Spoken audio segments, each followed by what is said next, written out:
Hola, soy Víctor de premaratón.com. Hoy os traigo la comparativa entre el nuevo Forerunner 245, el último modelo de Garmin para correr de gama media, que sustituye al 235, y el Forerunner 645, el tope gama de running, ¿vale? Un reloj que quizás no le hemos hecho mucho caso por su precio, pero que sigue siendo lo más avanzado solo para correr, dejando al margen los relojes de triatlón o los Fenix de Garmin. En el vídeo voy a contar un poco las diferencias principales en diseño, especificaciones, en las funciones, que también hay algunas pequeñas diferencias, y sobre todo veremos pruebas del comportamiento, porque aunque son muy similares, de hecho casi idénticos, el 645 y el 245 no comparten GPS, tienen dos chips distintos, los sensores de pulso, aunque los dos tienen pulsómetros ópticos, son diferentes. Y asimismo el altímetro del 645 es mediante barómetro, y aquí el altímetro es mediante medición de GPS. Entonces hay diferencias en el comportamiento, no mucho. Antes de nada sí que os quería decir que, bueno, estas son las dos versiones con música, pero también existen el 645 normal, sin música, y el 245 sin música. Es los mismos cambios, es decir, las dos versiones con música valen 50 euros más en cada uno. Aquí pues ahora están 400, antes valía 450, y aquí tenemos 299 y de 349. Aparte de llevar música, para que lo veáis aquí, que podemos conectar unos auriculares inalámbricos o Spotify, tiene un almacenamiento de hasta 500 canciones, también tiene Wi-Fi. Las versiones con música disponen de Wi-Fi para sincronizar, por ejemplo, la aplicación de Spotify mucho más rápido que con Bluetooth, ¿vale? Entonces, que os quede claro, 50 euros más, Wi-Fi y música. Esas son las diferencias entre las respectivas versiones de estos dos modelos a sus versiones con música. Todo lo demás que voy a hablar es idéntico. Empezamos con el diseño. Lo más evidente es el bisel, ¿vale? Os lo voy a acercar. Este es un bisel metálico, y aquí tenemos un bisel que es exactamente el mismo material que la caja, que es una resina reforzada con fibra de vidrio, la misma que tienen todos los Garmin, ¿vale? Es la misma caja. Cambia, como os he dicho, el pulsómetro óptico. Esta es la nueva versión, que también mide saturación de oxígeno en sangre, y esta es la segunda, casi tercera versión del pulsómetro Elevate de Garmin. Y también cambia el sistema de carga. Ahora el 235 ya se conecta con el mismo cable que el resto de modelos, ¿vale? Es el estándar que casi todos los relojes de Garmin tienen, mientras que el 245 aún utilizaba el modelo con pinza, ¿vale? Simplemente son distintos sistemas, pero los dos con 4 pines. Entonces, cargador y bisel metálico. Esas son las diferencias principales, porque lo demás es prácticamente igual. La pantalla, comparten pantalla, 30,4 milímetros, 240 píxeles de resolución, la transflectiva, memoria en píxel, que tienen todos los últimos modelos de Garmin. Aquí podéis ver, si veis algún reflejo distinto, es porque lleva un cristal protector, un vidrio templado para proteger la pantalla, pero es la misma resolución y la misma tipo de pantalla. En cuanto al tamaño, son casi idénticos. Aquí tenemos 42,5 y aquí 42,3. Es un poco más delgado el 245, pero nada, se llevan milímetros. Y de peso lo mismo, 42 gramos y 39. No se notan, no hay diferencia prácticamente al ponerlos en muñeca. Quizás el bisel metálico aparece la apariencia de que sea un pelín más pequeño, pero son idénticos, muy ligeros, y ya hemos reducido con respecto al 235 bastante el tamaño, 2 milímetros, que ya se nota, ya es un reloj mucho más unisex. Comparten los mismos botones, están en el mismo sitio, Start, el de Back, Up and Down y el de Light. Los dos tienen la correa estándar de 20 milímetros de relojería, que eso nos permite, si no nos gusta, a mí no me termina de gustar mucho la correa con la que vienen, es un híbrido entre deportiva, no deportiva, pero bueno, es muy fácil cambiarlas porque valen muy poco dinero. Entonces eso, en cuanto al diseño, son casi idénticos, por no decir idénticos, pero hay algunas diferencias en el nuevo interfaz. El 245 ha salido después del 645 y ya trae algo en el software de la gama Mark que enseñó Garmin hace unos meses, sus relojes de lujo por encima de los Fenix. Entonces trae algunas cosillas interesantes, por ejemplo como esta, que ahora en los resúmenes me aparece el track de la última carrera. Eso por un lado. Esto no lo tengo, aunque comparten el menú. La idea de que tengo diferentes widgets que acompañan al reloj, ¿vale? Esto es exactamente igual, pero como que los iconos se han mejorado un poquillo, están un poco más definidos y hay algunos detalles. Por ejemplo, cuando entramos en los perfiles deportivos, aquí vamos a hacer el de carrera, ¿vale? Aquí ya directamente me indica que si le doy el botón App accederé a las opciones. En el Forerunner 645 es como los demás, ya tengo que pulsar App, pero no me lo va indicando. Entonces son mejoras en la interfaz de ese nivel. Por ejemplo, cuando accedemos al menú de configuración en los dos modelos, ¿vale? Aquí veis, voy bajando y ya directamente aquí me las va mostrando con diferentes iconos. Son detallitos que ha mejorado la interfaz. Aquí no tengo los iconos esos, aunque tengo los mismos menús, pero es simplemente como un arreglo de la interfaz, ¿vale? Entonces un poco de cambio de diseño por fuera y un poco de cambio de diseño por dentro. Siguiendo con las diferencias, vamos a hablar de las especificaciones. Los dos son sumergibles, con los dos se puede nadar con ellos en piscina, en el mar, aunque solo tienen perfil de natación en piscina. La autonomía cambia por el chip GPS, aunque los dos tienen una autonomía de 7 días como reloj, cambia la autonomía en modo GPS. Tenemos 14 horas en el Forerunner 645 y hasta 24 que se queda en 20 si utilizamos GLONASS en el 245. Esto es debido al nuevo chip GPS de la marca Sony, que ahora llevan todos los modelos Polar, Sunto, todo el mundo está utilizando ese chip porque consume muchos menos recursos. Os voy a enseñar una gráfica del consumo de batería en el tiempo en una prueba de 2 horas y veis como la pendiente es mucho más acusada, la del 645, y tengo un consumo de alrededor del 8% por hora, lo que me equivaldría a las 14 teóricas, y en el 245 tengo un consumo de un 5% con algo por hora, que equivaldría a las 20 horas que os he dicho con GPS más GLONASS.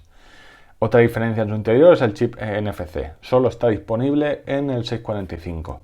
No puedo hacer pagos inalámbricos, no me queda muy claro por qué lo han quitado al menos de la versión con música.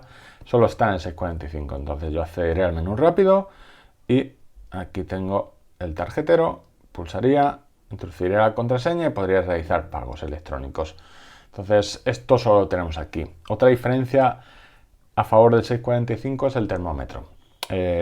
Aunque no siempre da lecturas correctas porque la medición la hace en el interior de la muñeca, pero que sepáis que tiene termómetro y esa será la única diferencia en los datos registrados. Os enseño dos pantallazos para que veáis. Lo único que cambia es que el 645 está midiendo temperatura a lo largo del tiempo, como otro dato más. Entonces el resto de métricas son exactamente igual, es decir, puedo medir dinámica de carrera con el 245, necesito el pulsómetro, el HM Run o el podómetro, y en los dos son compatibles con el sensor de potencia Street. Aquí veis la tabla, los dos permitirán medir potencia si nos compramos el sensor. Siguiendo con las diferencias en cuanto a especificaciones, la principal o la más importante entre estos dos modelos es que el 645 tiene altímetro barométrico. Aquí tenéis los agujeritos para el sensor de presión atmosférica, el barómetro, y las mediciones de altitud las hace en base al barómetro y no en base al GPS, que es como me lo mide el 245. Entonces, ¿es importante? Sí, es importante, sobre todo si hacéis ciclismo o entrenáis por desnivel, aunque no es un reloj pensado para las montañas, ya se pueden meter rutas. Entonces, si hacéis mucho control de acumulación de metros de nivel, sí que hay diferencia, porque la medición con GPS por ahora no es muy buena. No es muy buena en este ni en casi ningún reloj que haga con GPS. Os voy a enseñar varias salidas y vais viendo las diferencias. Esta es una salida en plano, ¿vale? Donde el 645 me hizo un desnivel de 12 metros, porque realmente es bajar a un río y volver a subir en Valencia, que es todo plano. Sorpresa, el 245, 116 metros. Pero esto no es lo peor, es que aquí tengo una corrección de altura que me hace Garmin, no por los datos del reloj, sino que me lo corrige una vez sincronizo. Si no aplico esa corrección, tendría un desnivel de 300 metros. Y esto diréis, ¿es normal? Muchas veces sí, porque la medición me la va haciendo con el GPS, entonces en función de la medida me va sumando. Aquí tenéis una gráfica, por ejemplo, cada 5 metros que ando me va sumando un metro arriba, un metro abajo, un metro arriba, entonces al final esas pequeñas diferencias de desnivel cada poca medida me da una curva muy rara con una acumulación muy grande. Os voy a enseñar una segunda salida donde normalmente el error es menor. Cuanto más desnivel hay, menor es el error. Entonces, esta es una salida de ciclismo con unos 200 largos de desnivel. Veis que las curvas se parecen, pero no son exactamente iguales. Y si nos vamos al resultado, tenemos 260, que es el desnivel real, medido con el 645, y 447, lo que me midió el 245. Entonces, esta es la diferencia principal. A la mayoría de los corredores de asfalto, el desnivel nos trae un poco sin cuidado. Es conocer un poco antes de la carrera si hay un poco de desnivel o no, pero no, tampoco les importa mucho. Entonces, es la diferencia que ha habido siempre entre los relojes de asfalto y los de montaña. El 645, al ser premium, pues añade ese altímetro. Sobre todo, ya lo veréis al final con el resumen, es una de las diferencias más importantes entre los dos modelos. A diferencia de lo que hemos visto con el altímetro, que es la mayor ventaja del 645, el pulsómetro es la mayor ventaja del 245. Este nuevo pulsómetro, además de realizar la medición de la saturación en sangre, os lo voy a enseñar, a ver, en el widget. Aquí lo tenemos, la última medición, y esto sería una foto de cómo va registrando por la noche. Entonces, con esa medición puedo ver si tengo problemas de sueño o si estoy haciendo entrenamiento en altura, me podrá decir si tengo una buena aclimatación en altura o no. Pero además de la saturación, este nuevo sensor es más preciso. ¿Cuánto más? Un pelín. Este ya es mucho más preciso que el primero que vimos en el 235 o incluso en los antiguos 225. Pero vamos, os voy a enseñar una prueba que suelo hacer en todos los relojes porque introduzco caminar, correr y series de alta intensidad. Aquí la veis, estas son conjunta comparado con una prueba con un pulsómetro de banda torácica, que son los precisos. Y veis cómo aquí en conjunto no veis la diferencia, pero si separo la del 245 es muy buena. O sea, cómo llega a los picos es realmente de las mejores que he visto. Garmin ha hecho una gran mejora en este modelo, aparte porque al ser muy ligero no se mueve la muñeca. Si veo la del 645, no es tan buena, no es mala, pero no es tan buena. Entonces, esta es una ventaja que tiene el 245 frente al 645. Siguiendo, GPS. Al principio podría parecer por otras marcas que no han integrado muy bien el chip de Sony que iba a haber mucha diferencia. Yo no la he visto. El chip del 245 es bastante preciso siempre que utilicemos GLONASS. Con GLONASS no hay tanta diferencia con el 245. Por ejemplo, el 245 sin GLONASS, aquí veis, al pasar debajo de un puente, siempre me ha hecho últimamente estos extraños. Con el 245 por los mismos puentes, veis como en GPS con GLONASS no me hacía esos extraños. Por ejemplo, en otra prueba que he hecho de una salida de 55 kilómetros, los dos con GPS más GLONASS, veis que hay 80 metros de diferencia en 55 kilómetros en el total. Es muy bueno. Si vemos los tracks, estos simplemente os los pongo de ejemplo, el track era prácticamente idéntico, los detalles en las curvas buenos. O sea, no es el mejor GPS del mercado, pero está al nivel del 645. Entonces, ya hemos visto cómo se comporta en el altímetro, en el pulsómetro y en el GPS. Falta destacar algunas funciones. Aunque son muy similares y el 245 ha hecho bastantes mejoras con respecto al 35, por ejemplo, tenemos la natación en piscina, es el mismo perfil deportivo que nos encontramos aquí. También tenemos que en los perfiles de exterior, ¿vale? Vamos a opciones, yo puedo cargar trayectos, ya puedo meter, cargar un trayecto y seguir la ruta, me van indicando cuando me salgo fuera de ruta o los giros, ¿vale? Aquí voy a cargar el mapa para que veáis, puedo hacer zoom, ¿vale? Esto es igual, tengo la misma navegación, salvo el tema del seguimiento del perfil de altitud. Al no tener barómetro, no voy a tener ese seguimiento. Por ejemplo, también tengo en la configuración de carrera el entrenamiento, aparte de los comunes que teníamos de intervalos y las sesiones de entrenamiento, se ha añadido en los objetivos dobles, ¿vale? Distancia y tiempo, por ejemplo, y también tengo competir con una actividad que es el Virtual Racer, que me permite competir con una actividad que yo he hecho y que tengo guardada aquí.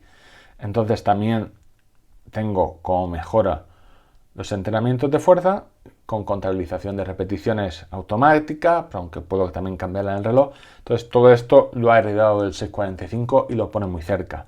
¿Qué tenemos aquí que no tenemos en el 245. Pues muchas de ellas son debidas al altímetro barométrico. Os voy a enseñar, por ejemplo, unos son los pisos subidos. Al tener el altímetro me los cuenta. Otro es lo que os he comentado antes del seguimiento del perfil de la ruta. Otras son simplemente recortes que se han hecho en el 245 para no ponerlos al mismo nivel, porque esto es un tope gama. Uno de ellos es en el perfil de ciclismo, que yo tengo los segmentos de Strava, ¿vale? En entrenamiento, ¿vale? Puedo activar o desactivar los segmentos en vivo de Strava. Aquí tengo los que he sincronizado yo, ¿vale? Y me saldrá una pantalla avisándome de cuál es, cómo por delante o por detrás voy del récord personal o del cómo. Esa es otra de las diferencias. Otra diferencia relacionada con el altímetro barométrico son los perfiles de esquí y de snow. Estos están solo en este modelo por el tema del altímetro y porque utiliza muchas de las métricas son de velocidad de bajada, velocidad de subida, etc. Y otra diferencia que tendréis aquí es que en carrera yo tengo en entrenamiento, puedo hacer la prueba guiada de lactato y que también me lo va, el umbral de lactato me lo va registrando automáticamente. Entonces, ¿cuál es mi frecuencia cardíaca límite para superar ese umbral o no superarlo? Entonces, esas son las ventajas del 645. ¿Qué es lo que ha pasado? Que el 245, al ser nuevo, también ha incluido algunas cosillas que no tenemos en el 645. Una de ellas es la asistencia. Aparte de la medición de la saturación de oxígeno en sangre mediante el pulsómetro nuevo, la asistencia. Yo al pulsar mandaré un mensaje cuando se conecte con el teléfono, mandaré un mensaje de asistencia, voy a cancelarlo, donde a mi contacto de emergencia le llegará la ubicación, le llegará un mensaje de este tipo. Esto mismo que tenemos de mandar un mensaje siempre que llevemos el móvil encima en caso de caernos, lo tenemos, os lo voy a enseñar en el menú. Aquí tenemos el menú de seguridad, la detección automática de incidencias en diferentes perfiles, carrera, trail running, bici o caminar. Si yo me caigo, el reloj tendrá unos 20 segundos donde si yo no le digo que no, mandará el mismo mensaje. Esto está bastante bien, sobre todo si salimos en bici solos. Esta es la única diferencia que tiene, aparte del sensor y la nueva estética y los menús, la única diferencia que tiene el 245 que no tiene el 645. Bien, entonces el resumen: 645 los pros, el bisel, el altímetro barométrico, los pagos y los perfiles de Strava. En contra, su precio es muy complicado encontrarlo sin música por debajo de 300 euros y con música cercano a los 350 ya es difícil. El 245 tiene muchos pros: la autonomía, el mejor pulsómetro, su precio más barato, tiene casi todas las funciones del 645, la medición de la saturación en sangre y los mensajes de asistencia. Contras, que no tiene pagos inalámbricos, no los tiene ni la versión con música, y su altímetro con GPS no es muy fiable. Entonces, ¿cuál elegir? Yo creo que el altímetro, pulsómetro y dinero, esas tres serían las cosas que yo manejaría. Yo casi siempre recomendaría el 245 porque es más nuevo, no es tan caro, pero si encontráis una buena oferta de 645, no dejarla pasar. Espero os haya gustado el vídeo, esta comparativa detallada, y cualquier duda tenéis los comentarios abiertos. Nos vemos en el siguiente.